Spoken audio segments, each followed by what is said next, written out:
El mundo se detuvo en el preciso instante en que mis ojos se encontraron con los de Mateo.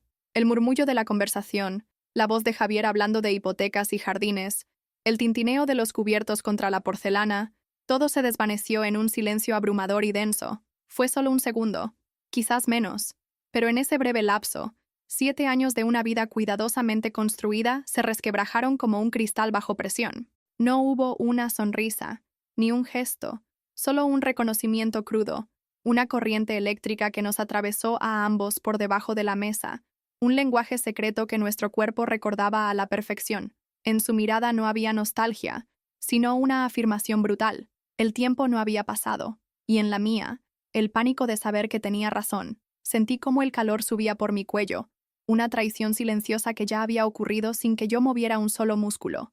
El fantasma que había mantenido encerrado bajo llave durante casi una década acababa de sentarse a nuestra mesa, invitado por mi propio marido. Si te está gustando esta historia, suscríbete y déjame saber en los comentarios desde qué parte del mundo me acompañas. Nuestra vida, la de Javier y la mía, era un refugio. 7 años edificados sobre la calma, la previsibilidad y un afecto sereno que había suplantado cualquier atisbo de pasión. Él me había encontrado en medio de mi propio caos, una época de decisiones impulsivas y heridas abiertas, y me ofreció tierra firme.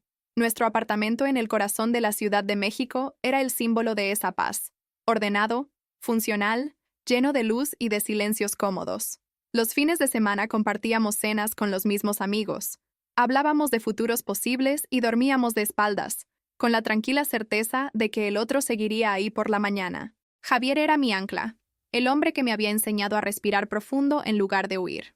Le estaba profundamente agradecida por esa estabilidad, una gratitud que a menudo confundía con el amor, o que quizás, con el tiempo, se había convertido en mi única forma de amar. Sin embargo, bajo esa superficie de serenidad vivía una inquietud constante, una corriente subterránea de insatisfacción que me avergonzaba admitir. Era la sensación de haberme puesto un vestido que no era de mi talla, elegante y adecuado, pero que me impedía moverme con libertad.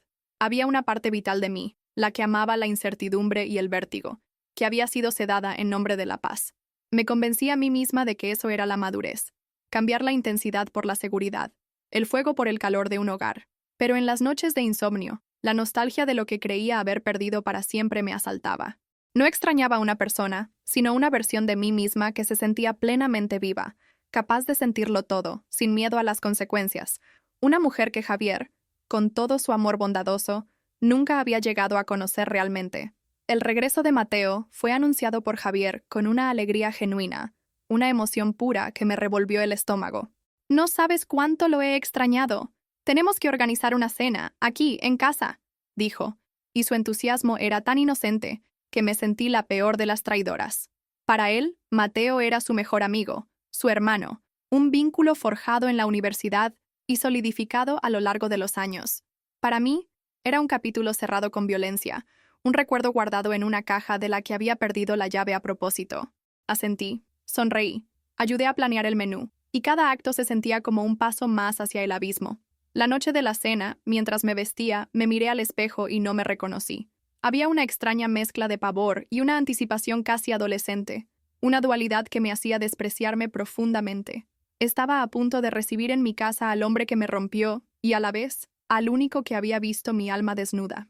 Nos sentamos a la mesa, los tres, como si fuéramos protagonistas de una obra de teatro cuyo guión solo yo conocía. Javier descorchó un vino, llenó nuestras copas y empezó a hablar de sus proyectos en la empresa, de la casa que soñaba comprar en las afueras, con un pequeño jardín para que pudiéramos tener un perro. Hablaba de nuestro futuro, un futuro plural, sólido, mientras yo luchaba por mantener la respiración acompasada. Mateo escuchaba, asentía, hacía las preguntas correctas, pero yo sentía su energía dirigida hacia mí. Era una presencia física que ocupaba más espacio del que su cuerpo abarcaba, una tensión que alteraba la atmósfera de nuestro hogar. Yo mantenía la vista fija en mi plato, en la copa de vino, en cualquier lugar que no fuera su rostro, porque sabía que, si lo miraba, estaría perdida. Pero la tentación era un imán, una fuerza inevitable que tiraba de mí, y entonces ocurrió. Levanté la vista un solo segundo, y fue suficiente. El mundo se fracturó. Toda la historia que habíamos vivido, ese amor clandestino y febril que existió mucho antes de que Javier fuera siquiera una posibilidad en mi vida, resurgió con una fuerza devastadora. Fue una conversación entera contenida en una sola mirada, y supe, con una certeza que me heló los huesos, que él también lo había sentido. Javier, a mitad de una frase sobre las tasas de interés, se detuvo. El cambio en el ambiente fue tan palpable que incluso él, en su bendita bondad, lo percibió. No entendía el origen, pero sintió la exclusión. Su sonrisa se desdibujó lentamente, reemplazada por una expresión de confusión dolorosa. Una pared invisible se había levantado en medio de su propia mesa, y por primera vez en 7 años, mi marido me miró como si fuera una completa extraña. El conflicto ya no era interno. Estaba servido sobre la mesa, entre los restos de la cena. La vuelta a casa fue un ejercicio de asfixia. El silencio dentro del coche era tan pesado, tan cargado de todo lo que no se había dicho, que parecía robar el oxígeno del aire. Javier conducía con las 2 manos aferradas al volante, la mandíbula apretada, sus nudillos blancos por la presión. No me miró ni una sola vez. Yo, por mi parte, tenía la vista clavada en las luces de la ciudad que se deslizaban por la ventanilla, sintiéndome una criminal en el asiento del copiloto. Cada semáforo en rojo era una tortura, una pausa que estiraba la tensión hasta hacerla casi insoportable. Al llegar a casa, los rituales nocturnos se ejecutaron con una precisión mecánica y desoladora. Quitarse los zapatos, colgar el abrigo, lavarse los dientes. Nos movíamos en una coreografía silenciosa de extraños, cada uno en su lado de la cama, separados por un abismo mucho más grande que el espacio físico del colchón. Esa noche no hubo ni el más mínimo roce accidental. El aire estaba helado, y yo sabía que el invierno acababa de instalarse en nuestro hogar. Los días que siguieron se convirtieron en una lenta agonía. Me transformé en un fantasma que deambulaba por las habitaciones de mi propia vida. Estaba presente en cuerpo, pero mi mente y mi alma estaban a kilómetros de distancia, atrapadas en el recuerdo de esa mirada, en el eco de un pasado que se negaba a morir. Javier intentó, al principio, construir puentes sobre el abismo. Me preguntaba si estaba bien, si el trabajo me tenía estresada, si quería hablar de algo, y yo le respondía con monosílabos, con evasivas vacías que solo conseguían añadir más ladrillos al muro que crecía entre nosotros. Evitaba su contacto físico con una habilidad casi cruel. Si su mano rozaba la mía, la apartaba con la excusa de coger algo.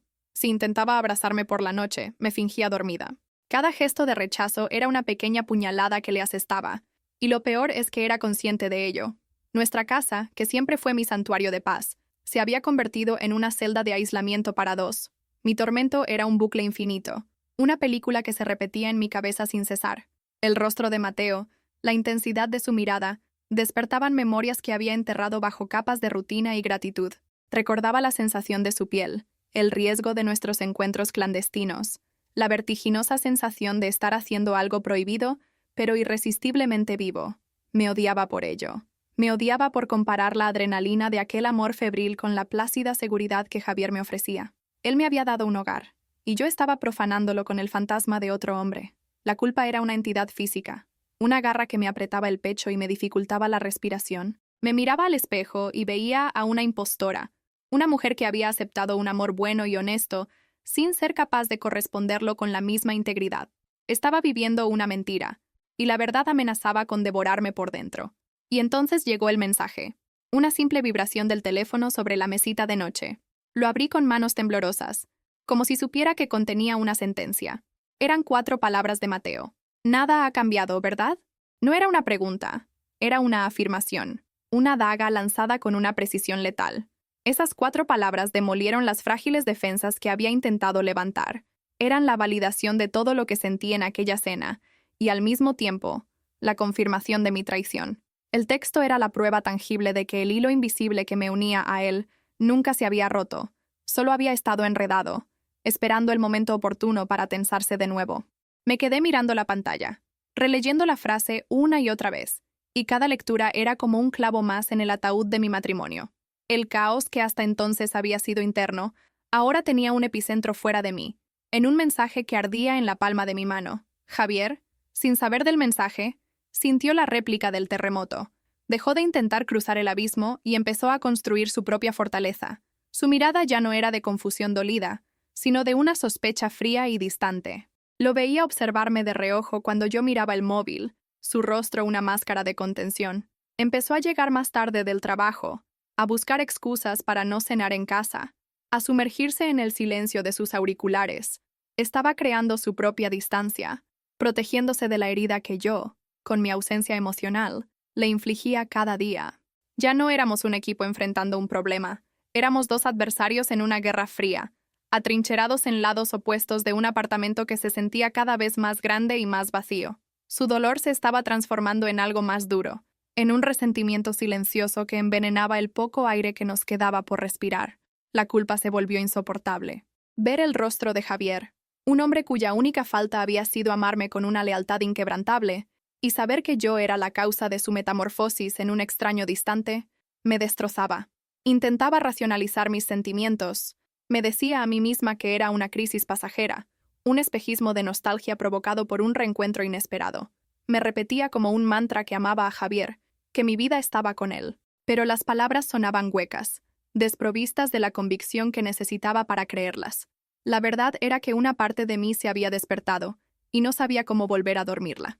Estaba atrapada entre la lealtad a la vida que había construido y la devastadora atracción de la vida que había abandonado. Era una dualidad que me estaba partiendo en dos, y sentía que, en cualquier momento, me rompería por completo. Una noche, la tensión finalmente estalló, aunque no de la forma que esperaba. Estábamos en la cocina.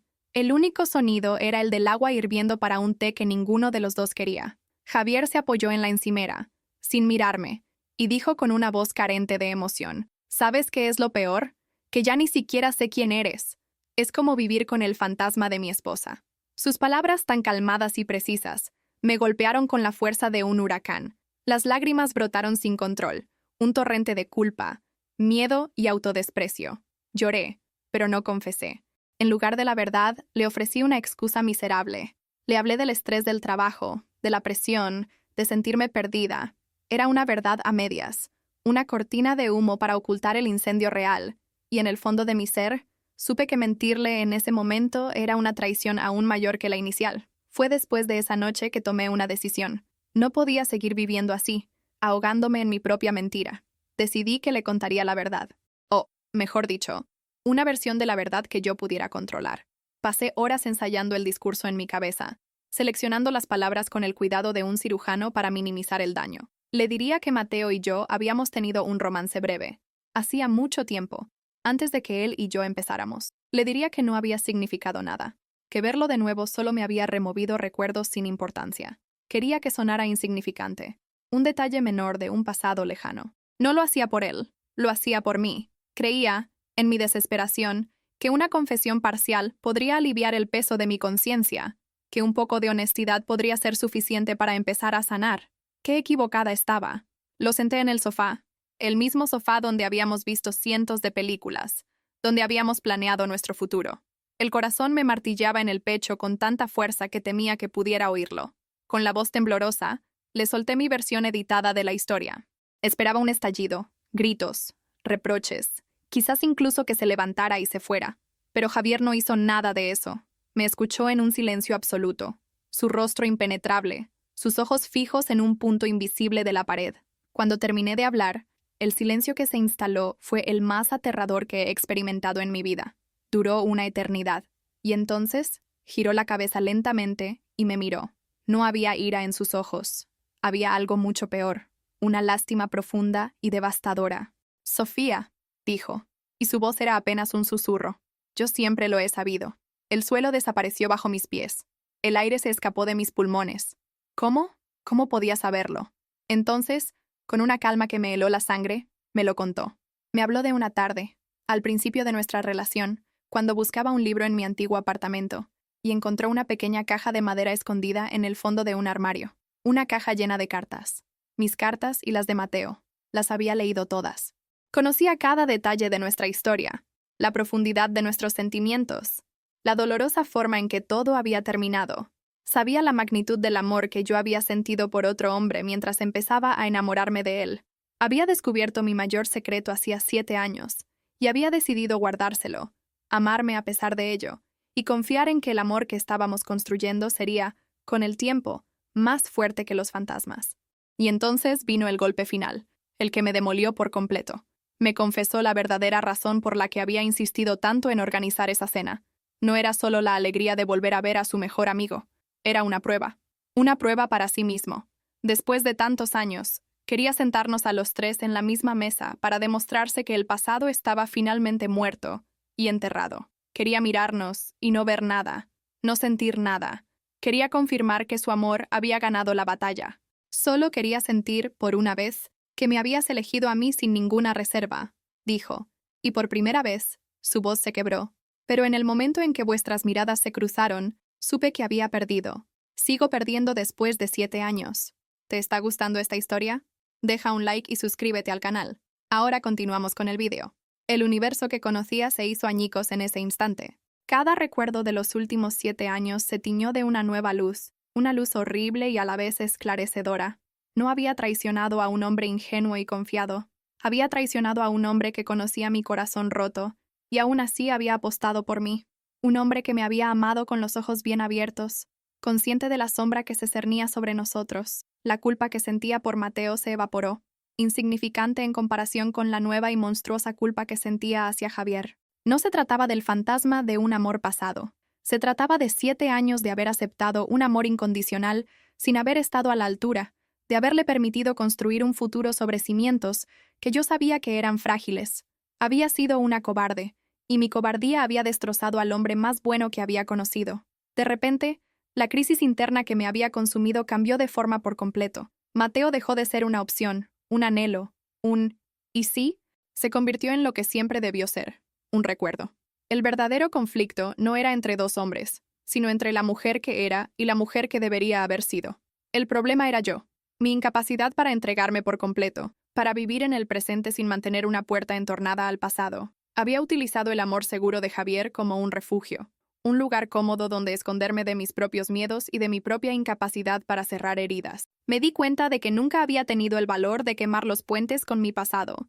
Simplemente me había conformado con no cruzarlos, dejándolos intactos en la distancia por si alguna vez necesitaba una vía de escape. Los días que siguieron a la confesión de Javier fueron de un silencio diferente. Ya no era un silencio tenso por lo no dicho, sino el silencio hueco y resonante que queda después de una explosión. Nos movíamos por la casa como dos espectros, conscientes el uno del otro, pero sin saber cómo interactuar. Las máscaras habían caído, las verdades estaban sobre la mesa, y el resultado era una devastación total. Ya no había nada que ocultar, pero tampoco parecía haber nada que decir. El dolor era tan inmenso que las palabras parecían inútiles, pequeñas e insuficientes para abarcarlo. Nos cruzábamos en el pasillo y desviábamos la mirada, no por incomodidad, sino por un respeto casi sagrado por el dolor del otro. Nuestro hogar se había convertido en el escenario de un desastre, y nosotros éramos los únicos supervivientes. Una noche no pude dormir. Me levanté y fui al salón. Javier estaba allí, sentado en la oscuridad, mirando por la ventana la ciudad dormida. No se giró cuando entré. Me quedé de pie, a cierta distancia, y por primera vez en mucho tiempo, lo miré de verdad. No al marido, no al proveedor de seguridad, sino al hombre. Vi las nuevas líneas de cansancio alrededor de sus ojos, la tensión en sus hombros, la infinita tristeza en su postura, y en esa quietud comprendí la magnitud de su amor y la profundidad de mi fracaso. Él había cargado con el peso de mi pasado en secreto durante 7 años, esperando pacientemente a que yo estuviera lista para dejarlo ir, y yo, en mi egoísmo, nunca se lo había permitido. Ese fue mi verdadero punto de inflexión. El momento en que dejé de compadecerme y empecé a entender la verdadera dimensión del daño que había causado. A la mañana siguiente, sin decir una palabra, fui a mi armario y saqué la pequeña caja de madera. La llevé al salón, donde Javier estaba sentado con una taza de café, la mirada perdida en el vacío. No me preguntó qué hacía. Coloqué la caja sobre la mesita, la abrí y empecé a sacar las cartas, una por una. Eran frágiles, el papel amarillento por el tiempo. Fui hasta el balcón, cogí un viejo cenicero de metal y un mechero. Ante su mirada silenciosa, quemé la primera carta. La llama consumió las palabras, convirtiendo los recuerdos en cenizas negras que el viento se llevaba. Quemé cada una de ellas, una por una, hasta que la caja estuvo vacía. No fue un acto para él, fue un exorcismo para mí. La ejecución pública de un fantasma que ya no tenía derecho a ocupar más espacio en nuestras vidas. Fue el funeral de la mujer que había sido, y un doloroso primer paso hacia la mujer que necesitaba aprender a ser. Cuando la última ceniza se enfrió, volví a entrar y me senté en el suelo, a una distancia prudente de él, y entonces le pedí perdón. No fue un perdón por la mirada en la cena, ni por el romance de hacía una década. Fue un perdón por algo mucho más profundo. Perdóname, le dije, y mi voz era un hilo frágil. Perdóname por estos 7 años. Por haber aceptado tu amor entero y haberte dado solo una parte de mí. Por haber usado tu confianza como un escondite.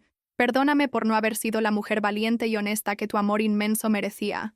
No hubo lágrimas, no hubo drama. Solo la verdad, desnuda y dolorosa, ofrecida sin excusas ni justificaciones. Fue lo más honesto que le había dicho en toda nuestra relación, y las palabras pesaban en el aire, cargadas con la gravedad de todo nuestro tiempo perdido. Entonces le propuse algo que nunca imaginé. Le hablé de ir a terapia de pareja, pero me apresuré a aclarar que no era para salvar el matrimonio. La estructura que conocíamos, ese edificio de seguridades y silencios, se había derrumbado y no tenía sentido intentar reconstruir sobre los mismos escombros. Esto es por mí, le confesé. Necesito aprender a ser una compañera de verdad, a vivir en el presente, a ser honesta. Necesito que alguien me ayude a entender por qué rompí lo más valioso que tenía, y quiero hacerlo contigo al lado, si me lo permites. Pero la decisión es completamente tuya. No te debo nada, y tienes todo el derecho a decir que no. Por primera vez, le entregué el poder. La iniciativa era mía, un intento desesperado de redención, pero el futuro, cualquier futuro posible, estaba en sus manos. Javier se quedó en silencio durante un largo rato, mirando las cenizas en el balcón y luego a mí. No vi en su rostro ni alivio ni perdón. Vi un cansancio profundo, el de un soldado que ha luchado en una guerra demasiado larga. Finalmente, asintió lentamente. De acuerdo, dijo, y la palabra no contenía ni un ápice de esperanza. Iremos. Pero su aceptación no fue un bálsamo. Fue el inicio de una nueva etapa, quizás más dolorosa que la anterior. Empezamos a hablar, pero nuestras conversaciones se convirtieron en autopsias. Desenterramos cada malentendido, cada silencio, cada verdad a medias de nuestros 7 años, diseccionando nuestra historia con una honestidad brutal que nunca antes habíamos tenido. Cada palabra era un corte preciso, doloroso, pero necesario. Estábamos limpiando la herida, aunque el proceso nos dejara sin piel. Nuestro matrimonio, tal como lo conocíamos, ha muerto.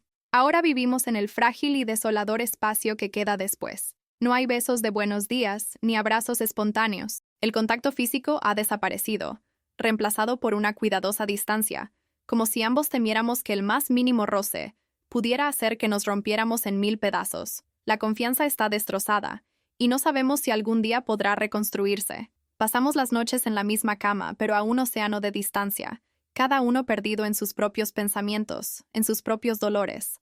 Estamos en el punto más vulnerable y precario de nuestra historia juntos, navegando por un territorio desconocido y aterrador sin mapas ni garantías. Es un lugar de una soledad inmensa, una soledad compartida que, paradójicamente, es lo único que nos une ahora mismo. Sin embargo, en medio de toda esta devastación, hay una extraña y diminuta semilla de algo nuevo. Por primera vez en 7 años, estamos en el mismo lugar emocional. Ya no hay secretos, ni fachadas, ni verdades ocultas. Solo hay 2 personas heridas mirando juntas los escombros de lo que construyeron, siendo brutalmente honestas sobre el papel que cada una jugó en la destrucción. No sé si esto es el principio del fin o el doloroso comienzo de algo diferente, algo más real. No hay un final feliz a la vista, y quizás nunca lo haya, pero hay verdad. Y en este momento de nuestra historia, después de tanto tiempo viviendo sobre una mentira, la verdad, por dolorosa que sea, se siente como la única forma posible de volver a respirar. ¿Han tomado alguna vez una decisión valiente que lo cambió todo? Dejen un corazón si creen que el amor verdadero merece una honestidad brutal. Suscríbanse para más historias sobre las complejidades del corazón humano. Comenten, la verdad construye, si ustedes también creen que la honestidad es el único cimiento posible.